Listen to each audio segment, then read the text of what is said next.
Bienvenidos. Soy Ana con Aprende con Flowers. Hello everybody. I hope you guys had a wonderful New Year's. Today we're going to learn about a very common subject. We're going to learn about los colores, the colors. As you can tell, los colores, colors, is a masculine thing. So when you generally talk about colors, it's going to be using masculine articles. Right here, you have the color yellow, which is amarillo. Not like in Texas where you have Amarillo. The double L is with a y sound. So yo, amarillo. But if the object is feminine, then you would say amarilla. So in this example, we have the flower. The flower is feminine, la flor. So we have la flor amarilla. Anaranjado. It's a mouthful, but you can also say naranja, which is literally the fruit orange, but it's better and more proper to say anaranjado. But if something is feminine, like oranges are, fruits generally are feminine, you'd say las naranjas anaranjadas. Now let's talk about my favorite color, Azul. Azul does not change, rather the object is feminine or masculine. It's always going to be azul.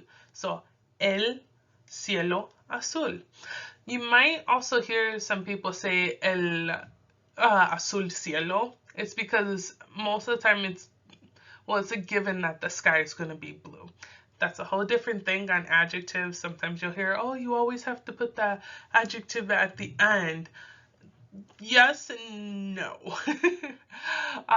For essential things, like the sky's always going to be blue, except when it's gray, but that's a whole different story. But the sky is blue. So you can say el azul cielo, but it's generally more proper to put the adjective at the end. I say generally, there's always exceptions. We know about the exceptions. There's exceptions to everything, right? So, el cielo azul. Blanco. Blanco does change depending on if it's feminine or masculine. So, blanco or blanca. You see a lot of ladies whose names are Blanca. They're technically called white. So, just a little funny joke. So, let's practice new words. So like for owl, it's búho, búho.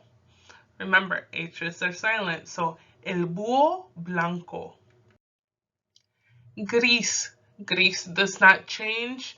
If it's masculine or feminine, it's always gris. So el ratón gris. The gray rat. Buh. The word for brown in Spanish, there's two different ways of saying it. There is marrón, which is the way I was taught how to say it. And then there's also café, like coffee.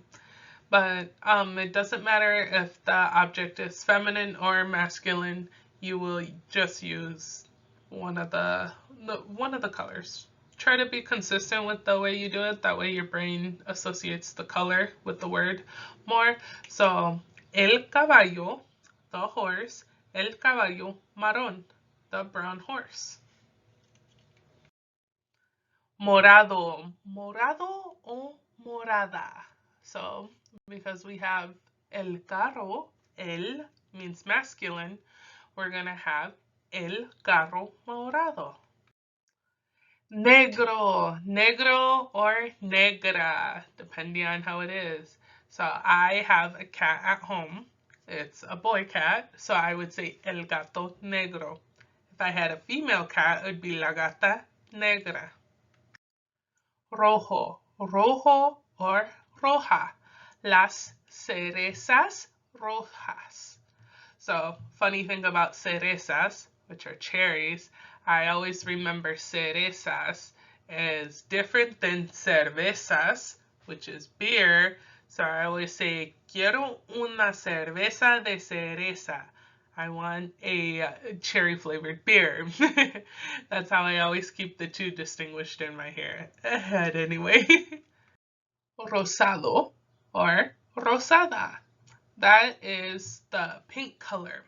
So there is another one. You can say rosa, so you don't say roso, right? So rosa is like it's going to stay the same no matter what gender the object is. But if you're going to say rosado, you do have to switch it depending if it's masculine or feminine. So rosado, rosada. Los labios, lips are masculine. Los labios rosados. Verde, verde is green. That does not change depending on the gender of the object. It's always going to be verde.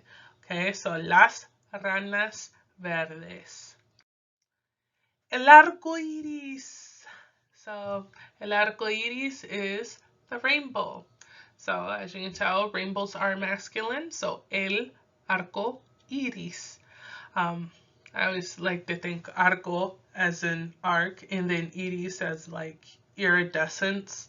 You can think of it that way. I don't know. However you can remember it, that works. But arco iris is rainbow. We're going to play a game called ¿De qué color es? What color is it? Okay? So I'm going to ask you the question of what color is something, and then I want you to either pause it, because I'm not sure if I'm going to go too fast.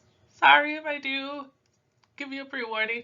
I'm going to try to pause long enough for you to think of the answer yourself. And then if you want to also just put it in the comments, like before, like pause it, put it in the comments, and then you can check your answers. Okay? ¿De qué color es el oso polar? ¿De qué color es el oso polar?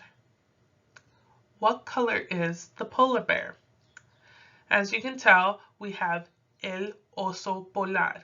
So el oso, it's going to be a masculine form of the color, okay? And just a little trick that you can use. So I'm going to be quiet, let you think. But ¿de qué color es el oso polar?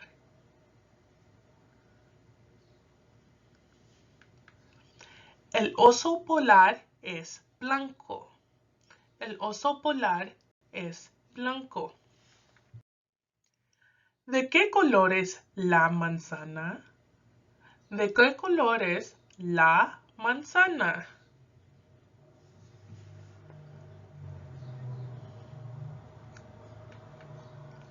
La manzana es roja. La manzana es roja. ¿De qué color son los perros? ¿De qué color son los perros?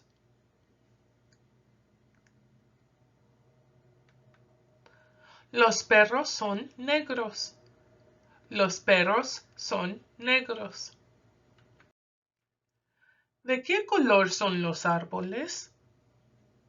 ¿De qué color son los árboles?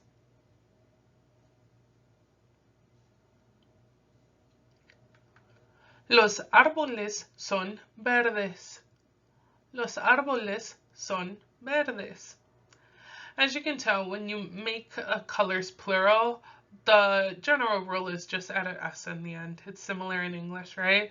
Although sometimes for some of the colors like azul, you're going to have to add an ES at the end. So azul, azules. But for verdes, it already has an E at the end. So then you just throw in the S. You got verdes. ¿Cuál es tu color favorito? ¿Cuál es tu color favorito? What is your favorite color? I already told you my favorite, right? Mi color favorito es azul. Y con eso, gracias por acompañarme en este viaje de aprendizaje. Chao.